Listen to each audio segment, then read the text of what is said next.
I'm experiencing a midday workday slump.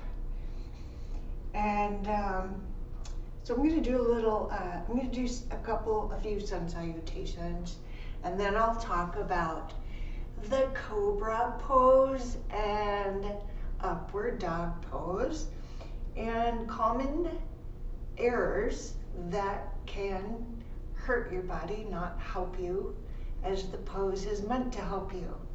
So those two poses are invigorating poses, and obviously when you practice yoga, you don't want it to hurt. You want it to give you the benefits you're looking for.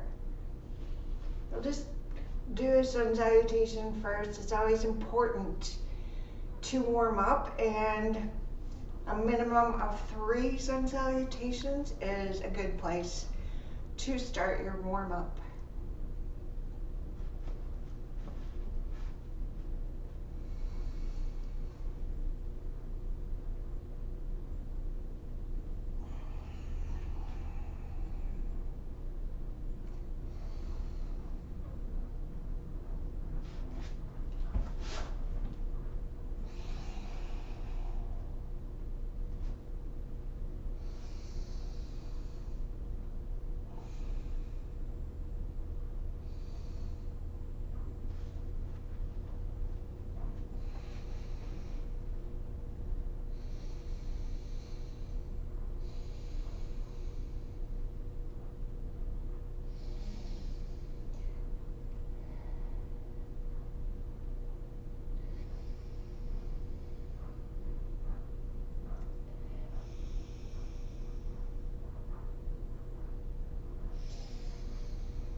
Since it might not be too exciting to watch, I invite you to do your own sun salutations.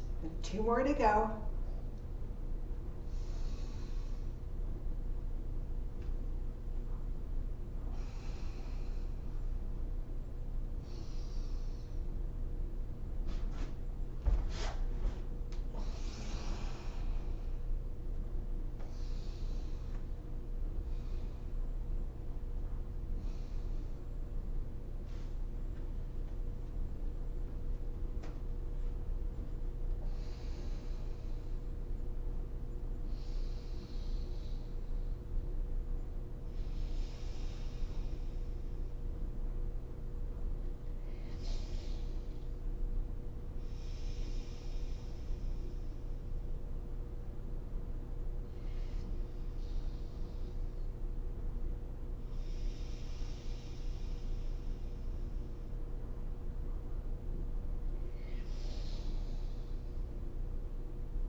One more.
All right, common errors for the first pose, the Cobra pose. So the Cobra pose is an excellent pose for anyone, beginners through advanced, to strengthen and stretch out the whole spine.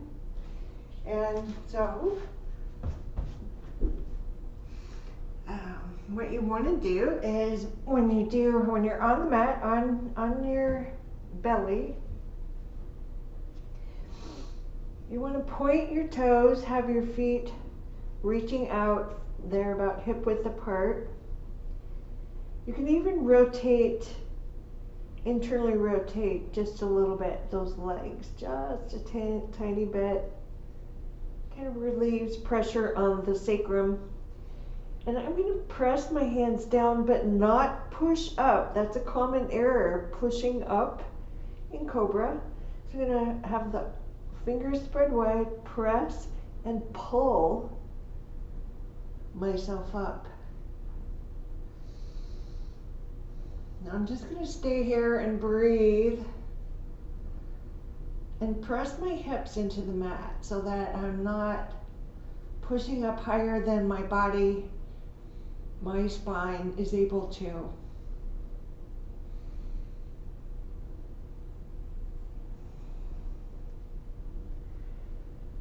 And that's it. So one of the errors I see is people pushing up. I see their shoulders hunching.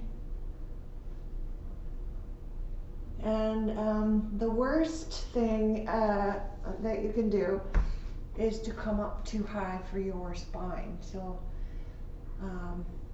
anytime you feel discomfort, and you'll probably feel it mostly in your low back, that's where you want to like back off a bit, because what we're doing is we're stretching and lifting the spine. We're not bending it backwards to a place it's not ready for.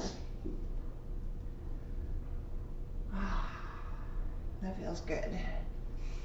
So these poses are not really helpful in the evening. It would take a little bit longer to fall asleep.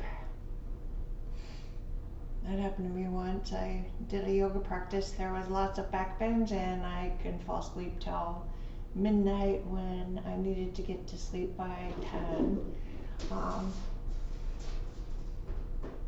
It's a 2-hour loss of sleep from doing back bends.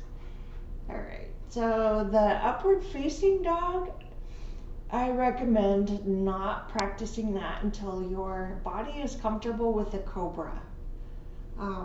It's a lot more vigorous, and it's a deeper stretch for the spine. And I'm going to talk about common errors, then things to avoid. So you do not want to have your shoulders in front of your wrist. That's too hard on the wrist. You can even move your shoulders back just slightly if you like. Some people I've noticed have trouble with their wrists, so you can like make a little flat surface on the top of your fist and do it like that. Now, upward dog is not just coming up with the back, it's also the legs. So